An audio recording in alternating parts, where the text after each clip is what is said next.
On November 19th to 20th, 2022, an anti-LGBTQ motivated mass shooting occurred at Club Q, a gay bar in Colorado Springs, Colorado, United States. 5 people were killed and 25 others were injured, 19 of them by gunfire. The shooter, 22-year-old Anderson Lee Aldrich, was also injured while being restrained and was taken to a local hospital. Aldrich was then charged and remanded in custody.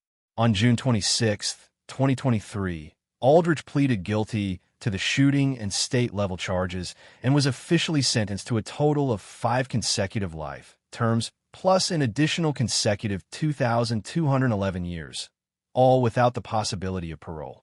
On January 16, 2024, Aldrich was additionally charged with 50 federal hate crimes in connection with the shooting. On June 18, 2024, Aldrich pleaded guilty to the federal charges and was sentenced to 55 concurrent life sentences without parole, plus a consecutive 190 years. Background: Club Q is located at the 3430 block of North Academy Boulevard and opened in 2002. It was for a time the only LGBTQ club in Colorado Springs, Colorado's second most populous city with a population of just under 500,000. A 2021 article by Denver-based magazine 5280 noted the club to be a place where LGBTQ folks went for drag performances, dance parties, and drinks. The shooting occurred on the eve of the Transgender Day of Remembrance. Since 2019, Colorado has had a red flag law that allows citizens or law enforcement to petition a court to order the removal of firearms from a potentially dangerous person. Of the 19 states and the District of Columbia with red flag laws, Colorado has among the lowest per capita rates of invocation of the law. In opposition to the Colorado statute, more than half of the state's 64 counties declared themselves Second Amendment sanctuaries, including El Paso County, where the shooting occurred. According to the Los Angeles Blade, it is El Paso County Sheriff's Office's explicit policy not to petition for an Extreme Risk Protection Order, ERPO, or Temporary Risk Protection Order, TRPO, to remove firearms from at-risk people. Shooting. According to the police chief, the shooting began when Anderson Lee Aldrich entered Club Q while a dance party was being held. Wielding an AR-15 style rifle loaded with a 60-round drum magazine, carrying multiple magazines of ammunition, and wearing body armor, Aldrich immediately began firing at employees and patrons while moving further into the building.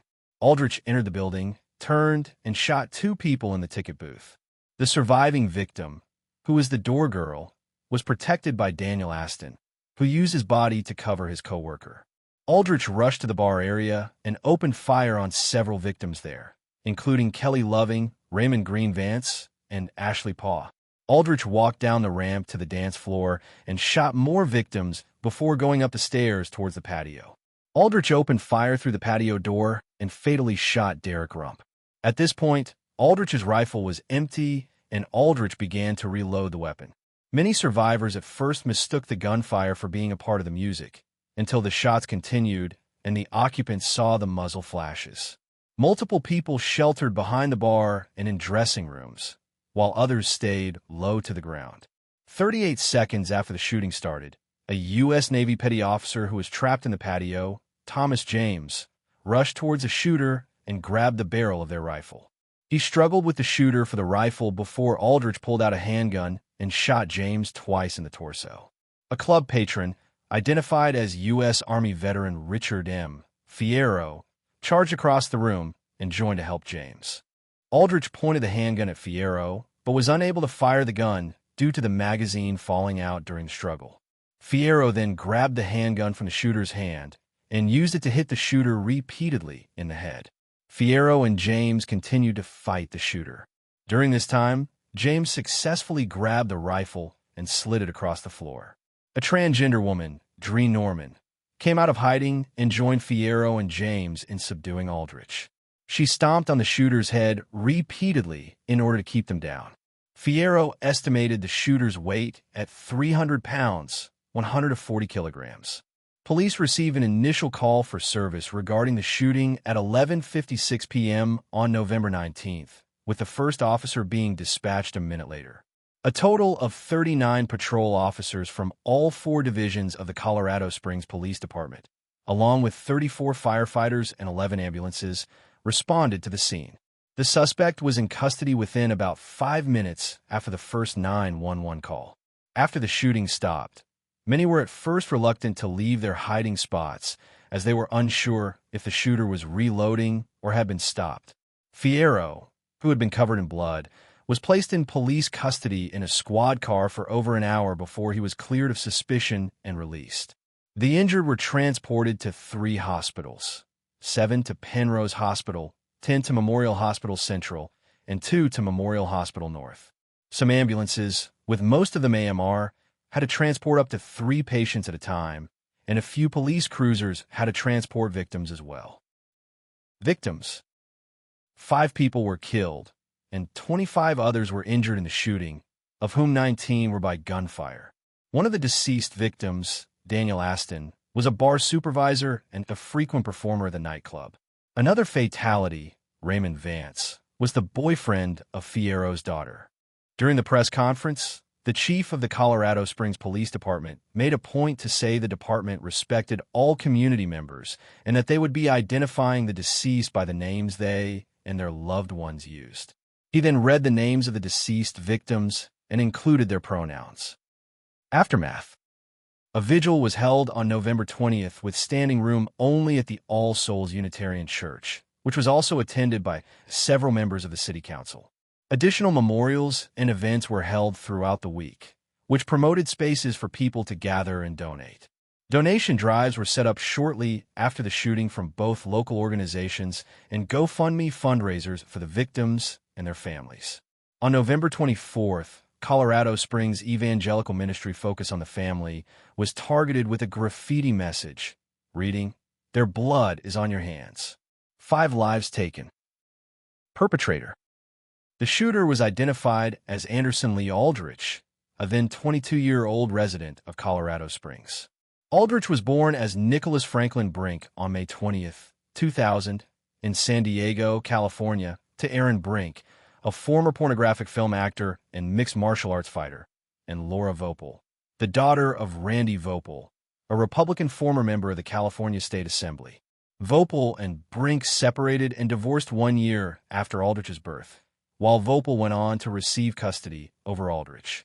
Her tumultuous life, which included multiple arrests and mental health evaluations, resulted in Aldrich being cared for by Vopel's mother and stepfather, who eventually became Aldrich's legal guardians. Aldrich grew up in northern San Antonio, Texas, and is a member of the Church of Jesus Christ of Latter-day Saints, though according to the church, had not been involved in church services for at least a decade. Records indicate that Aldrich was a target of online bullying that involved homophobic taunts while in middle school. A mocking Encyclopedia Dramatica page was created about Aldrich in 2015, and he was also a contributor to the site since he was 15. In the aftermath of the shooting, the website issued a statement saying, "It wasn't our fault, we swear." Aldrich changed names on April 28, 2016, shortly before turning 16, citing a desire to remove associations with Aaron Brink, who by that point had multiple criminal convictions. Aldrich's attorneys have said in court documents that their client identifies as non-binary and uses they/them pronouns, preferring to be addressed as MX. Aldrich. Neighbors allege Aldrich to have made hateful comments towards the LGBTQ community in the past, including frequent usage of homophobic slurs. Aldrich never mentioned being non-binary prior to the shooting and was referred to with masculine pronouns by family members. Police testified they found rainbow-colored shooting targets in Aldrich's home. Experts in online extremism have voiced the possibility that Aldrich's proclaimed self-identification could be disingenuous, while the Center for Countering Digital Hate acknowledges the suspect's past actions and impact on the LGBTQ community. Prior incidents. On June 18, 2021, Aldrich's maternal grandparents revealed their plans to relocate to Florida. Angered at the development, Aldrich complained about losing access to the material stored in the basement, which was intended for conduct into mass shooting and bombing. Aldrich held the grandparents hostage and threatened to murder them. Eventually, Aldrich let them go, shifted to Vopel's house, and holed up there. During an hour-long standoff with Colorado SWAT, an armed Aldrich livestreamed from inside and threatened to blow up the house. Neighboring homes had to be evacuated. Upon surrendering, a tub filled with explosive-grade material, including ammonium nitrate and tannerite, was recovered alongside handguns, ballistic vests, and gas masks. Aldrich was jailed and charged with multiple counts of kidnapping and felony menacing. Aldrich entered a not guilty plea and was released on bail a fortnight later. The case made negligible progress, with Vopel and the grandparents refusing to accept any subpoena, under technical grounds, to avoid testifying against Aldrich. In July 2022, the case was dismissed and records were sealed a month later. Twice before the 2021 incident, Aldrich had been reported to Colorado police for escalating homicidal behavior. On June 17, 2021, Aldrich's grandaunt contacted the FBI to report Aldrich was planning to kill Christians and government employees after Aldrich's grandfather had reported being threatened by Aldrich. However, the family did not press charges with local police. There is no record that law enforcement authorities or Aldrich's relatives attempted to trigger the Colorado red flag law, which might have allowed for the seizure of any weapons and ammunition that Aldrich possessed. Aldrich and Laura Vopel had conflicts with passengers and crew during a July 2022 flight from California to Colorado. They were accused of harassing others while aboard the plane and insulting some with racial slurs. After deplaning, Aldrich was filmed saying to another passenger, "I wish I can sick, shoot all of you, and you keep following me, and I'm going to fuck you up." Social media activity. Aldrich had allegedly created a free speech website that hosted violent and racist content, including a video that advocated killing civilians to cleanse society as of the night of the shooting. A second site that was identified as a brother website on its homepage had hosted footage of the 2022 Buffalo shooting and, on the night of the Club Q shooting, came to display 4 other videos, including one which apparently showed Aldrich's face reflected in a vehicle's rear-view mirror. Testimony from February 2023 hearing implied that Aldrich had operated a neo-Nazi website prior to the shooting. Legal proceedings. After the shooting, Aldrich was charged with 10 felony counts, 5 counts of murder, and 5 counts of committing a bias-motivated crime causing bodily injury. An El Paso County judge authorized the sealing of Aldrich's prior arrest records, saying the public release of the documents could jeopardize the ongoing investigation. Aldrich was represented by a public defender. On December 6th, Aldrich was charged with 305 criminal counts, which included first-degree murder, attempted first-degree murder, assault of the first and second degree, and hate crimes. District Attorney Michael Allen said it was probably the most charges that we've ever filed in a single case on a murder case like this in the state of Colorado. On December 8th, a judge ordered the unsealing of court documents pertaining to Aldrich's June 2021 arrest. On January 13th, 2023, Aldrich was charged with new felony offenses for attempted murder and hate crimes. The additional 12 charges raised the total number of criminal counts to 317. On June 26th, Aldrich pleaded guilty to the shooting and was formally sentenced to a total of 5 consecutive life terms plus an additional 2,211 years in prison, all without any possibility of parole. On June 18th, 2024, Aldrich pleaded guilty to the federal charges and was sentenced to 55 life terms in prison. Aldrich was imprisoned in the Wyoming State Penitentiary, where he was transferred in late 2023. Aldrich was later transferred again to the Federal Correctional Institution, Coleman Medium in Coleman, Florida. Responses and reactions. The shooting was condemned by politicians in the immediate aftermath. The then United States President Joe Biden said, "While no motive in this attack is yet clear, we know that the LGBTI+ community has been subjected to horrific hate violence in recent years." Transportation Secretary Pete Buttigieg said that anti-LGBTQ political discourse is partially to blame for the shooting. The El Paso County government said, We are deeply saddened by the senseless shooting that occurred early this morning in Colorado Springs at Club Q, and they sent their condolences and support to the victims and families. Colorado's red flag law and its application were scrutinized by advocates of gun violence prevention, politicians, and many other people. Colorado Governor Jared Polis, who is also Colorado and the nation's first openly gay governor, said, "We are eternally grateful for the brave individuals who blocked the shooter, likely saving lives in the process," and called for an examination of the application of Colorado's red flag law by Colorado sheriffs. Colorado Springs Mayor John Suthers said law enforcement should have taken advantage of the law under appropriate circumstances, while cautioning against jumping to conclusions about the application of the law to the shooting. Colorado State Representative Tom Sullivan, whose son, Alex Sullivan, was killed in the 2012 Aurora Theater shooting and sponsor of the state's red flag law, said the prior incident should have alerted the community. Jeffrey Swanson, a professor at Duke University School of Medicine who studies red flag laws, said Colorado's law could have been invoked. LGBTQ groups have widely memorialized the victims and linked the mass shooting to recent rhetoric. Club Q said on social media that it was devastated by the senseless attack on our community and that it offered condolences to the victims and their families. The co-owners of Club Q attributed the shooting to a different kind of anti-LGBTQ hatred, inflamed by some Republican politicians and right-wing influencers and rooted in the demonization of drag queens as groomers. Democrats have also been criticized by some for historically not doing enough to counteract anti-trans narratives and generally being reluctant to proactively defend the transgender community. The Church of Jesus Christ of Latter-day Saints released a statement condemning the shooting. The statement read, in part, "The senseless act of violence in Colorado Springs is of great sadness and concern to us. We are greatly troubled by any violence in our communities and condemn most especially violent acts that are the result of intolerance." In their responses to the shooting, several far-right media pundits promoted the LGBTQ grooming conspiracy theory, as well as perpetuating moral panic. Conservative media personality and political commentator Tucker Carlson displayed a banner on his Fox News program Tucker Carlson Tonight that read "Stop sexualizing kids," while later hosting a guest who said that mass shootings would keep happening until we end this evil agenda that is attacking children.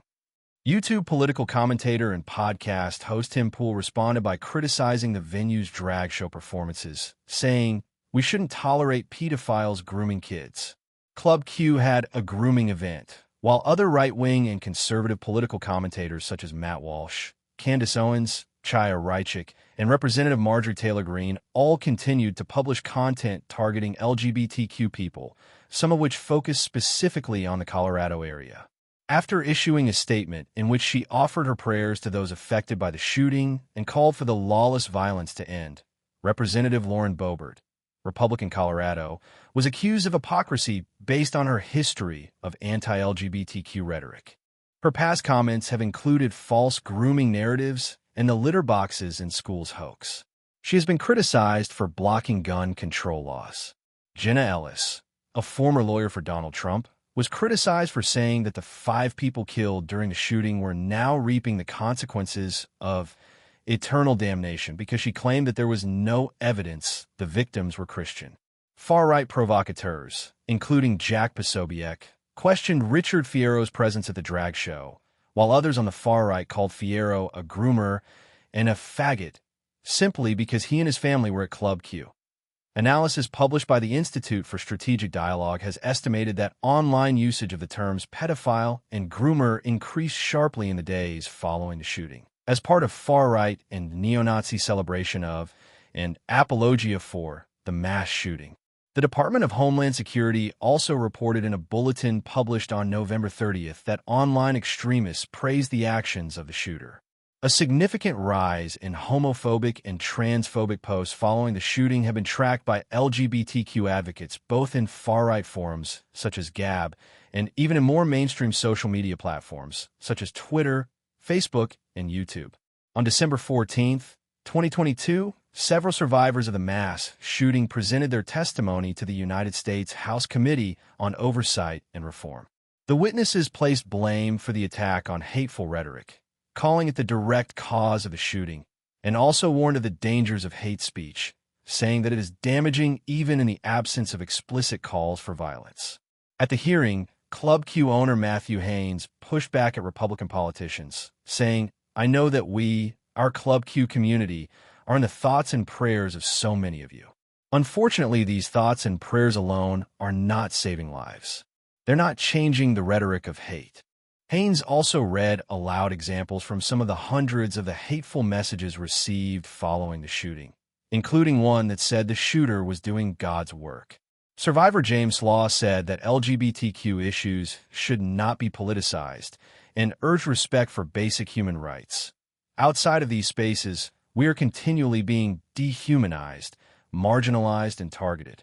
The fear-based and hateful rhetoric surrounding the LGBTQ+ community, especially around trans individuals and drag performers, leads to violence.